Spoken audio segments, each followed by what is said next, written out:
Hey everybody, Mr. Thompson here with my next board game that I want to show you that you can easily make and play at home. This is Egyptian Senet. Now, along with the royal game of this is reported to be one of our oldest, if not the oldest board game in the world. Now, unlike the royal game of in Mesopotamia, which saw quite a bit of cultural diffusion, meaning we saw that game played in areas outside of Mesopotamia, Egyptian Senet is pretty unique to Egypt in that we don't see a lot of examples of this game being played elsewhere. It was very popular in Egypt among particularly Egyptian royalty and the nobles, who probably for the time were the ones that actually had the kind of free and leisurely time you would need to play games. And we have even found a copy of this game in King Tut's tomb. So when Howard Carter excavated King Tut's tomb, they found artifacts of Egyptian Senet.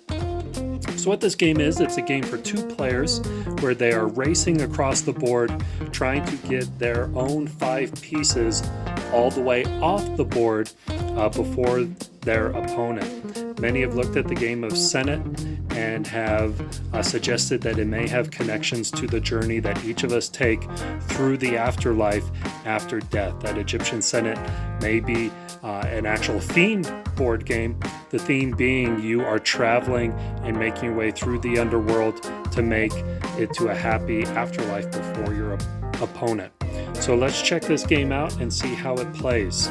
What you're going to need is you are going to need a board that has 3 rows and 10 squares in each of the 3 rows. So here I have a wooden copy that I've made. It's checkered. It doesn't need to be.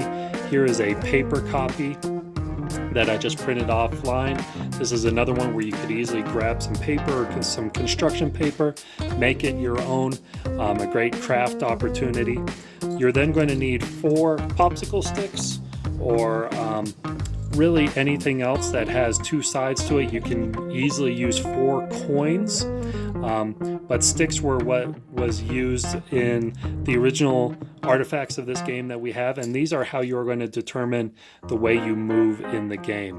You have 1 blank side of your stick and then 1 decorated side, and you can decorate it as much as you want. It doesn't need to just be black like mine is. You take your sticks in hand and look at how many blank sides and how many decorated sides come up, which lets you know how you move. So with the setup, each player is going to have 5 pieces, and they're going to put those pieces alternating along the top row of the game board. And so with this game,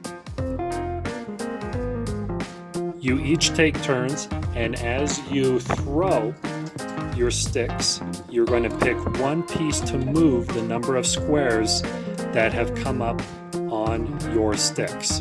Now, the way you move in Egyptian Senet is you start out and you move from the top row from left to right, then you move down 1 and you move from right, sorry, my blocks aren't quite even, you move from right to left all the way across, then you move down and from left to right and then off the board. So you're making basically a elongated backwards S shape off of the game board. Now, a few things about moving. First off, once you place the pieces, the person that has their piece all the way at the end is going to go first, and that is going to be the piece that you have to move on your turn. Afterwards, every time you throw the sticks, you can pick any piece of yours that can make the legal move and then do it. So for instance, if we had our first turn here, the gold coin would go first. I take my sticks, had 1 stick come up on its edge, we'll drop it again. So I had 3 colored sides and 1 blank side. So I will move 1, 2, 3. And now it would be the next player's turn, and they are going to be able to move any of their pieces that they could legally make a movement for. So we had 2 blank sides, 2 decorated sides, which means this player is going to get to move 2. Now, all of these pieces, they can't move because you cannot land on top of your own piece. So this is the only piece right here that can move. They moved one over, one down, so they moved there too. So now it would be the gold piece turn. 3 decorated sides, 1 blank, so they get to move 3 spots. So I can move this one, 1, 2, 3. I could move this one, 1, 2, 3. Or I can move this piece, 1, 2, 3. And if you end your turn on an opponent's square and they are unprotected, you would actually take their space and they would go back to where you started. So you basically flip-flop with them. Now I said you can do this if they are unprotected. A piece is protected when there are 2 or more pieces right next to each other. So when you have 2 pieces of the same color on the same team right next to each other, or 3 or 4, however many it is, your opponent cannot land on any of them because they are protecting each other. They need to be next to each other on the same row. If they are next to each other but on different rows, such as right here, that is not protection. You need to be on the same row to offer protection to each other. So you're going to keep throwing the sticks, you're going to keep moving pieces, swapping back other pieces, and you're going to slowly move down the game board. Now as you're moving, when you come to this square called the Square of Rebirth, it doesn't really mean anything. It comes into play as you get towards the end of the game. When you get to the bottom row, you're going to notice that these last 5 squares are decorated. The first square you come up to is the House of Happiness. Your piece must stop or land on that square before it moves forward. So you can't skip over it, you must stop here. And then from there, as you are doing your throws, you can choose to move that piece. If it lands on this square, which is the Nile River, your piece is actually going to drown and it's going to be sent back to the Square of Rebirth. So that is when that would come into play.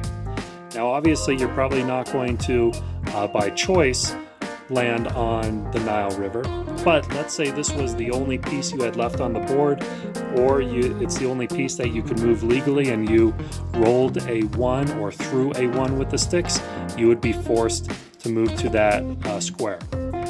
These other 3 each represent how many throws on the stick you need to show to move off. So for instance, when you are here, you must throw a perfect 3 to get off. When you're here, you must throw a perfect 2 to get off. And if you're here, you must throw a perfect 1 to get off of the board. So you need an exact throw to get off.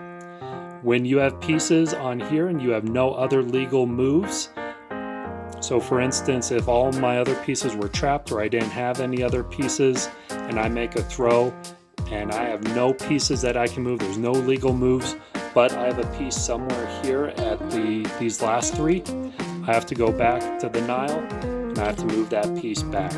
So you can start to get a little stuck towards the end, which gives your opponent a chance to maybe catch up.